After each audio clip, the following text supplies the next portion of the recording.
125 warga Masohi terima pengobatan gratis Pegadaian. Bupati ingatkan pentingnya kesehatan. Sebanyak 125 masyarakat mengikuti pengobatan gratis oleh PT Pegadaian Persero area Maluku.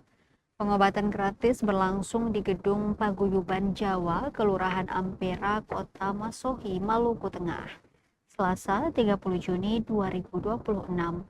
Selain mendapat layanan pengobatan gratis, masyarakat juga menerima paket sembako.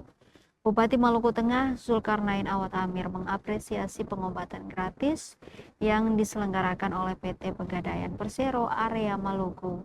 Menurutnya, kegiatan ini merupakan wujud nyata kepedulian dan komitmen bersama dalam meningkatkan kualitas kesehatan masyarakat. Melalui pelayanan konsultasi dokter dan pemeriksaan kesehatan secara gratis, masyarakat memperoleh kesempatan untuk mengetahui kondisi kesehatannya sejak dini sehingga dapat melakukan langkah-langkah pencegahan maupun pengobatan yang tepat. Terpisah, Kepala Departemen Non-Gadai PT Pegadaian Area Maluku, Yasni, menuturkan pengobatan gratis di hari itu merupakan wujud nyata kepedulian Pegadaian kepada masyarakat.